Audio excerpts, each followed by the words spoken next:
mofinaina isan'andro atolotry ny mpitandrina rakotina valina maoly.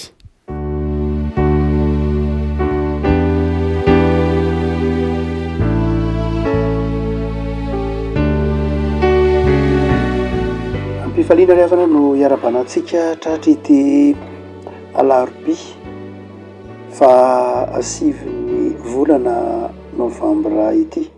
Ny mofinaina voalahatra ho antsika nio dia ny filazan-tsaramasina araka ny Matio 4:20. Matio 4:20 andiny faha 2:20 ka hatramin'ny andiny faha 1:20. Matio 4:20 andiny faha 2:20 ka hatramin'ny andiny faha 1:20 ihany. Anaran'i Jesosy. Ho Jesosy, ko amin'izany miambena ianareo fa tsy fantatrareo izay andro iavian'ny tomponareo, nefa aoka ho fantatrareo izao. Raha fantatry ny tompontrano ny fiambenana amin'ny alina izay iavian'ny mpangalatra dia ho niambina izy ka tsy namela ny tranony ho tamina. Ko miomana kosa ianareo fa amin'izay ora tsy ampoizinareo no iavian'ny zanak'olona. Iza moa no mpanompo mahatoky sy manan-tsaina izay nitoedren'ny tompony fehy ny mpanompony mba hanome azy hanina amin'ny fotoana? Sambatra izany mpanompo izany raha avy ny tompony ka hahita azy manao izany.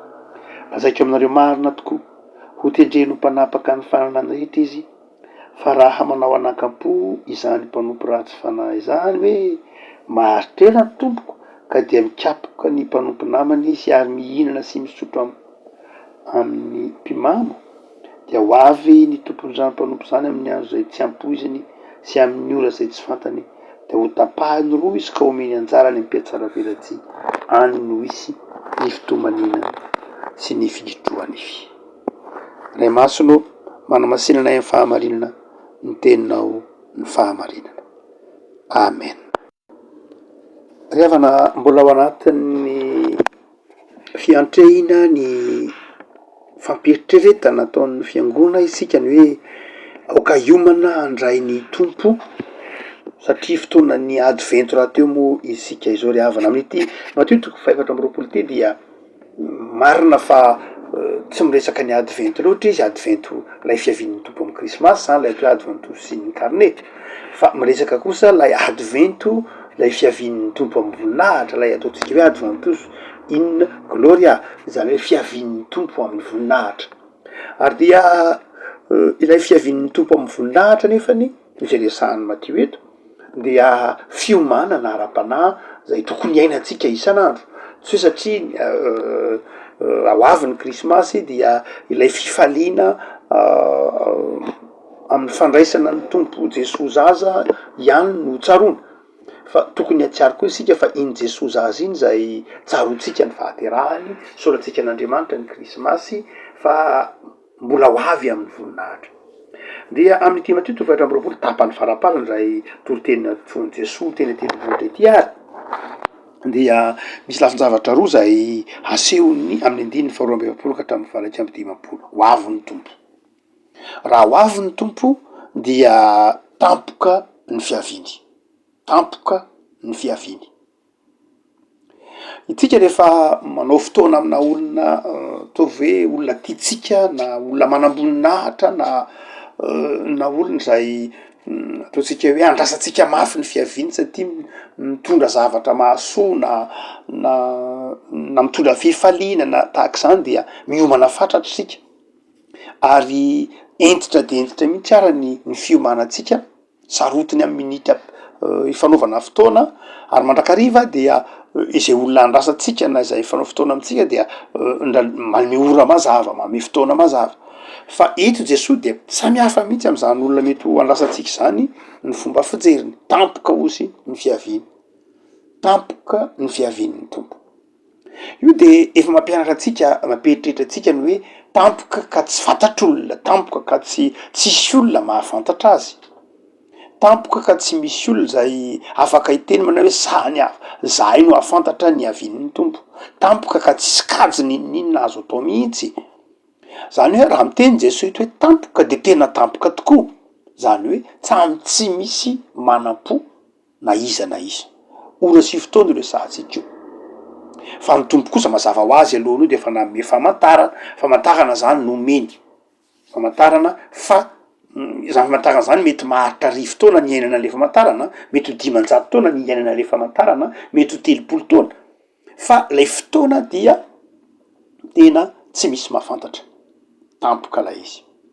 Betsaka mantsy tatoato tao anatin'ny 100 taona farany na 300 taona farany tano any efa misy manao hoe ho avy ny tompo de ndraindray manondro andro, ndraindray manondro fotoana, ndraindray raha misy moa dia nanondro ora ny amin'ny fiavian'ny tompo.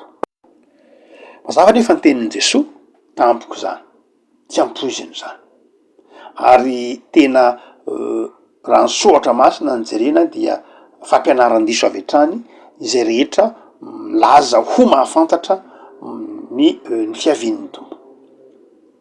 Mamitaka zany satria ny tompo de efa nanafatra fa tsy misy olombelona afaka ahafantatra ny fiavian'ny tompo, nanam-pahafantarana ny fiavian'ny tompo, an'Andriamanitra rery any zany. Ary satria nefa tampoka lay izy dia tsy fantatra dia nasain'ny tompo faharoa hiomana kosa isika. Ny zava-dehibe de zao lay fiomanana ny am'lay fiavian'ny tompo. Ny fiomanana amin'ny fiavian'ny tompo dia tsy ny hoe fiandrandrana ny lanitra ihany. Jereo tsara reo famantarana miarasa miafaomen'ny tompo fa tao amin'ny olona hiandrandra ny lanitra. Ozy manao hoe amin'ny fotoana hiavian'ny tompo de izao no hitranga, hisy zavatra hitranga eny amin'ny lanitra, fa ny famantarana de tsy eny amin'ny lanitra ihany, fa ny famantarana koa eo anivon'ny tany. Zany hoe ny famantarana ny havian'ny tompo dia zay zava-mitranga amin'ny tany, fa zay mponina eo aminy. Ny famantarana ny fiavian'ny tompo de eo amin'ny zava-boary. Ny famantarana ny fiavian'ny tompo dia eo amin'ny fiainan'ny ampiarabelona. Zany hoe tsy hoe miandry ny fiavian'ny tompo isika dia ny lanitra ihany no banjinina. Zany hoe tsy mieritreritra mihitsy ny fiainana eto ambonin'ny tany, tsy zay loatra. Tsy hoe tsy manao na inona, efa fakapanaza nahazo ny olona tany amin'ny taonjato 10 zany, tany amin'ny taona 1000 taorianan'i Kristy, tamin'ny taona 2000 misy isan-karazany tahaka zany dia ndraindray manadino fa miafina ny fiavian'ny tompo na ny marimarina kokoa tsy tampoka, tsy ampoizina. De tsy hoe miandry ny fiavian'ny tompo isika dia tsy manao na inona fa mitodika any amin'ny lanitra ihany. De maka Jesoa tsindray maka rehefa niakatra nakany an-danitra Jesoa de teo mpianatra nahita ny Jesoa niakatra nakany an-danitra de tokeo bokin'ny Asan'ny Apôstôly, de variana nijery an Jesoa niakatra nakany an-danitra, de lay anjely ny teny taminy hoe fa ino ty ataonareo midonaka mijery ny lanitra ity, iny Jesoa hiakatra ny akany an-danitra iny mbola ho avy indray, ka izao masonareo aza mibanjina ny lanitra ihany, fa iny Jesoa iny mbola hiveriny, fa mandeha any anareo mijoro vavolombelona. Zany hoe tao amin'ny tompo isika atsiaro, fa na dia tsy ampozina aza ny fiavian'ny tompo dia asain'ny tompo miambina isika, ka ny olona miambina tsy hoe tsy miraharano fiainana eto ambonin'ny tany, ka mamela ny ratsy anjaka eto. Fakapanahan'ilay ratsy, fakapanahan'ny zao tontolo zao ny hoe mitaona ny olona anareo nge mianja ny fanjakan'Andriamanitra de ny an'Andriamanitra ny lanitra banjinina, fa ny tany alao hopitehan'ilay ratsy. Ndraindray zao tontolo zao de manao zany hoe ao an-trano am-piangonana anareo de ao nareo de midiro ao am-piangonanao de ataovy ny hira fiderana, ataotsika zany. Dia fa ndraindray dia variana ao anatin'ny rindrina efatry ny fiangonana isika, hany ka manjary lay fiarahamonina manodidina ilay fiangonana hanjakan'ny fahavoazana, manodidina antsika de hanjakan'ny fahavoazana. Andradray ary tsika de manjary ohatrany hoe eritreretintsika ho mandeha ho azy, eritreretintsika hoe ho lojika hoe eny efa kaiky ny faharandro, de mazava ho azy fa tsy maninona fa de efa kaiky ny faharandro, efa kaiky ny fiavian'ny tompo. De ny baiboly efa nampahafantatra an'izany, dia ndraindray tsika lasa tsy taitra, lasa tsy mahagaga antsika kory no mahita ireny zavatra mitrangy reny, nefa ny zavatra mitrangy reny dia nitaonantsika na ny tokony ho izy handray andraikitra. Tsy satria akaiky ny tompo de nampahafantatra ny tompo hoe betsaka ny faharatsiana, betsaka ny fahalovana hitranga, de midika hoe tsy hanao na inona tsika, mamela lay ratsy zay anjakitsika tsy zany mihitsy ny mpino de zao mandra-pahatonga ny fiavian'ny tompo dia mifofo mijoro vavolombelona ary miaina mifofotra miasa mifofotra manao zavatra fa tsy hoe mandra-piavin'ny tompo dia satria efa ho avin'ny tompo de tsy manao ninino zany tsika fa de iandro fotsiny tsy mibandrina ny lanitra ihany tsika fa ampanjintsika koa ny tany matoa ny tompo napahafantatra ny hoe rehefa akaiky ny tompo de zao jereo ny famantarana ary le famantarana dia eo amin'ny tontolo iainana eo amin'ny zavaboary eo amin'ny fandripahalemana eo amin'ny olona samy olona my fianakaviana miady satria tany de famantarana tenin'ny tompony hoe ny ankonany olona ihany ny fahavalony isy firenena mely firenena tak zany dia toy ny milaza amitsika fa hoe lay fiavian'ny tompo dia fiaviana zay andrasaka nefa ilana fijoroana vavolombelona mba tsy hanjakany lay ratsy hatramin'ny farany satria le ratsy mandra-pahatonga ny tompo de mandrovotsy da tsika mibokiny apokalipsy io efa maratra lay dragona hoy ny filazany bokin'ny apokalipsy azy saingy izay tratrany lay dragona de tena mbola vo mafy tokoa zany hoe am'izao andro farany zao dia romotra lay ratsy satria romotra izy de izay tratrany de tena mbola vo mafy tokoa ary tokony zany de tsy tokony mitavozavoza isika mpino tsy tokony hoe mamela ny ratsy anjaka ahoana ny fomba iarovantsika ny ratsy tsy anjaka de amin'ny alalan'ny fivavahana amin'ny alalan'ny faharetana amin'ny finoana amin'ny alalan'ny fiezahana trany zay le tenen'ny tompo eto hoe miambeny anareo sao ianareo variny tahaky lay mpanompo ratsy zay tenenny eto many hoe manararoatra varina fa tsy fa manadiny hoe mbola ho avy angen'ny tompo manadiny hoe mbola ho tsarainy izy rehavako malala ny tompo eto any de mampafantatra atsika fa mbola hiveriny izy betsaka ny fivavahana na karazana fampianarana retsika atsiaroa na etseroa milaza fa hoe tsy misy ny farandro mbola zain'ny baiboly azy fe tsy misy farany zao rehetra zao tsy misy farany fa de zao iainatsika zao de na koa mbola misy moa de samy teny mihitsy many tsisy fiainana ao ambadiky ny fahafatesana tsy ry havako tsy ny fitenenana tsy na fitenenana izany akory ny mahafoana ny tenin'Andriamanitra ary na de miteny an'izany daholy aza ny 80,000 olona eto ambonin'ny tany tsy zay mihitsy ny olana ao atsika tsy zany mihitsy no anafoana ny tenin'Andriamanitra fa isy ny fitsaran'Andriamanitra ary ho avy ny fotoana zay hiavian'ny tompo eny amy raha ho any lanitra efa nomen'ny tompo famantarana isika ary io ny mino ihany ny mahafantatra an'izany raha tsy amin'ny finoana tsy ahatakaranao ny fiavian'ny tompo tsika rehetra de mahita ny fiovaovan'ny toetrandro zany zavatra zany ny kely indrindra marika famantarana efa nytenen'ny tompo no zany de itsika tsy mandany miady hevitra aminy hoe ho avy ny tompo sa tsy ho avy zany tsy olatsika itsony tsy ola ny mpinotsony hoe ho avy ny tompo sa tsy ho avy misy fiaina avy eo ambadiky ny fahafatesana nefa tsy am'izany tsony ny olatsika fa ny olatsika de zao ahoana ny itoriran'ny filazantsara ahoana no avy-tany andraikitra nasain'ny tompo ataotsika ahoana ny ahatonga atsika tahaky ny mpanompo tsara sy mana-tsaina izay nitendren'ny tompo ifen'ny mpanompo na ndeny fa 5 io ka nome asanina ny fotoana tsy tokony ho valiana isika ka mbola metra-panontaniana lavany aminy hoe ahoana moa zany ny avian'ny tompo ahoana ny olana maro samihafa ara-potoponona ny ady-pampianarana risy ariny hoe arovina izy no avy ahoana ny fitrangany zany efa tsy olana tokony apetraky ny bino itsony fa ny finoatsika de zao ho avy ny tompo misy ny fitsanganany tena maty ny olana tokony atrehitsika zany de zao manao hoe ahoana ny iainatsika ny finoatsika am'izao andro farany zao satria lay ratsy miezaka manimba taranaka manimba firenena manimba tanindrazana manimba fiangonana manimba fihavanana manimba fifankatiavana satria trany dia sehatra izay sombany lay ratsy de tsy mahazo variana isika fa tena tokony metra-panontaniana tokoa manao hoe inona ny toe-tsaina tokony hananatsika hiatrehina ny fijoroana vavolombelona satria arakaraky ny anakekezan'ny fiavian'ny tompo mampasatra tsotra fotsiny zao ny fijogona vavolombelona. Miasatra le fijogona vavolombelona satria andro farany ary hoy bokin'ny apokalipsy satria efa fantatry lay ratsy fa foy ny androny noho izany dia androfotsy izy, animby izy. Dia ny mpino zany am'izao andro farany zao de tokony mpino tsy variana mihitsy, mpino zay miomana amin'ny fiavin'ny tompo dia mijoro vavolombelona ary miezaka manao zay tandrify azy amin'ny fanompona. Fa ny mangalatsika azy io tsika manao hoe tampotampoka ny fiavin'ny tompo, miomana amin'ny fiavin'ny tompo isika.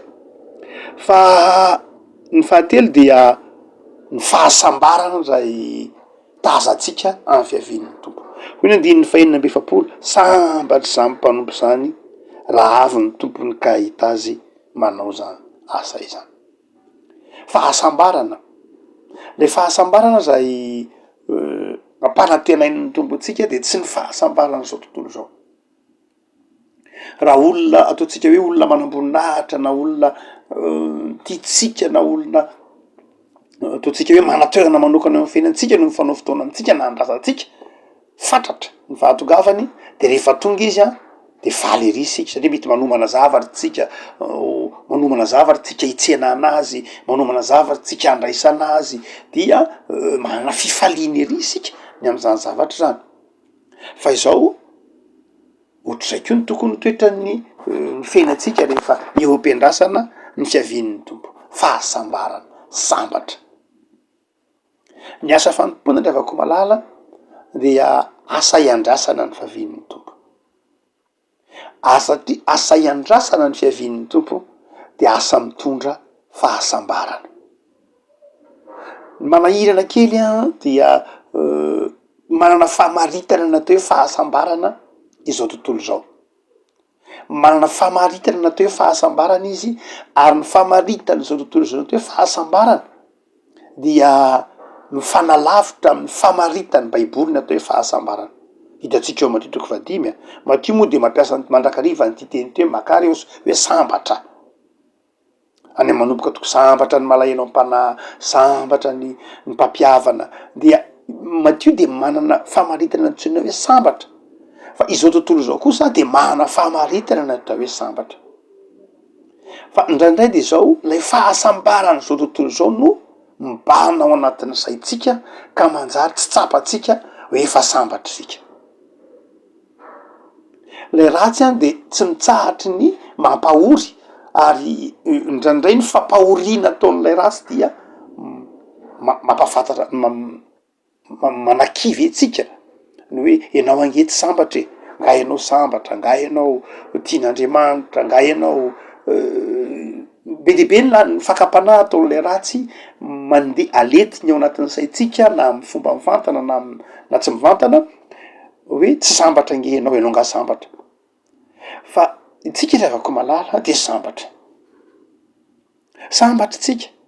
Fa indraindray amin'ny fotoana zay efa tsy eo amitsika tsony le fahasambarana noho ny antony maro samihafa, asa sanatria nonjary zay fahotarana atao tahak'izany, voatsapatsika hoe hay moka iza sambatra teo, hay moka iza sambatra, fa sambatra ianao ry havako, sy tokony hisalatsala mihitsy ianao hoe sambatra. Ahoana moa tsy ahasambatra anao? Satria Jesoa efa nanomezany fahasambarana zany. Fa indraindray tsy mety takatsika mihitsy, tsy mety tsapatsika mihitsy hoe tsika nge sambatra e. Satria ny fahasambarana faritana zao tontolo zao no everitsika hoe fahasambarana, de le fahasambarana ara-materialy zay tsy hoe mandany zany akory sika, fa lehibe lavitra noho zany ny fahasambarana omen'ny tompo atsika. Misy fahasambarana zay tsy tsapany zao tontolo zao mihitsy fa tsapan'ny kristianina, ary tsapanao raha toa ka tena miraiki-po amin'ny finoana ianao dia ho tsapanao hoe sambatra ianao. Ary raha misy favetram-pany taminy hoe sambatra ve ianao sady sambatra, de tsy ahotra koa anao teny manao hoe sambatra. Voanao sambatra satria manana an Jesoa, sambatra satria manana an'Andriamanitra, sambatra satria manana fianakaviana, sambatra satria manana tanindrazana, sambatra satria manana asa, sambatra satria mba manana fiangonana, sambatra satria ny itokisan'Andriamanitra de meny fanompona, sambatra satria salama. sambatra fa na dia manana aretina amitay zaza ohatra de zao mbola sambatra manam-pifaliana isan'andro ihany, sambatra fa na dia tao anatin'ny fa ady sarotra azy de nivoaka ho mpandresy, sambatra fa na dia manana olana aza ny olona manodidina na manana olana mijery ny fiainam-piankonako aza de zao sambatra ihany aza ty tsapako fa eo akaikik'Andriamanitra. Zay le tenin'ny Paoly zay nge gija manodidina nefa tsy tery, potraka nefa tsy mamoy fo e. No zany de zao tokony ho fantatsika le avako malala fa eo ampiandrasana ny fiavin'ny tompo isika ty olona sambatra. Tsy hoe misy olona rehefa malala miandry olona manakaja na olona ambony dia miandry ny fiavin'iny olona iny izy de zao miferin'aina na mitebiteby na mitomany fa iainany mbola tsy tonga akory le olo tiny lay fanao fotoana aminy na le olona ambony andrasany de efa iainany sahady lay fahatongavany. Zay le takazay tsika miandry ny fiavin'ny tompo isika fa ny fiavin'ny tompo zay andrasantsika io dia efa iainatsika ny fahatongavany, efa iainatsika ny fahatongavany. No zany de avako malala sambatra sika dia mahire za avako malala aza manaiky kiviny zao tontolo zao mety sahirana kely tsika mandalo fahasahirana mety araboly io, mety ho sahirantsika amin'ny fahasalamana satria mitafinofo, mety sahirantsika manana adi-tsaina na manana ady am-panahy amin'ny lafin-javatra maro samihafa satria olombelona. Fa izao aza manaiky ho foanana zany ny fahasambaranao, ny fahasambaranao de zao efa nomen'ny tompo maimai-poana teo amin'ny hazo fijaliana. Ny fahasambaranao de ianao navelan'ny tompo eloka, ny fahasambaranao de efa azon'ny tompo antoka fefa nomeny anao. No zany de zao aza manaiky ny tsy ho sambatra fa mifalia ny fiainana isan'andro, araraoty ny tompon'andro men'ny tompo anao, hifaliana iainana ny fahasambarana. Aza ny fahasambarana zany tsy fahasambarana zao tontolo zao anarahana filipana fa fahasambarana tompony anomponan'Andriamanitra, fahasambarana anomponan'ny namana, fahasambarana zay anatanterahana ny asa fanompona mandra-piavin'ny tompo. Ny tompo ane tahiry anao eo ambany fahasoavany ho sambatra mandrakariva. Ivavaksika tompo misaotra anao noho ny amin'ny teninao zay azony anovakina, manamafirona ny finoanay fa sambatra izahay manana anao, tampoka ny fiavinao araka ny teninao fa tsy tampoko zany raha toka ao anatin'ny fiambenany zay ho ianao, tsy tampoko zany raha toka ao anatin'ny fanompona ampitiavana anao no iainanay de ho mandrakariva ny fonay tompo hiandry ny fiavinao. Ka narovina ny fiavinao, narovina ny ialana ety de sambatra izahay satria mahatoky anao. Dia ataovy manana fo miraikitra mandrakariva amin'ny fanantenana zahay, ataovy raikitra ty anatinay ny fitiavana sy ny fahatokinanao. Anjaka ato-ponay ianao Jesoa, ary jereo ny asanay, ny fanomponay ianao, ny tokantrano tsirairay. Vavaka ao amin'ny mpanaraka izao mofonainy zao tompo, terizo amin'ny fifaliana, terizo amin'ny fiombona sy ny fifankatiavana amasino ny sambatan'olona ho sambatra satria manana anao Jesoa zay tia azy sy namela heloka azy. Misaotra Jesoa fa mahatoky ny fitiavanao zahay. Amen.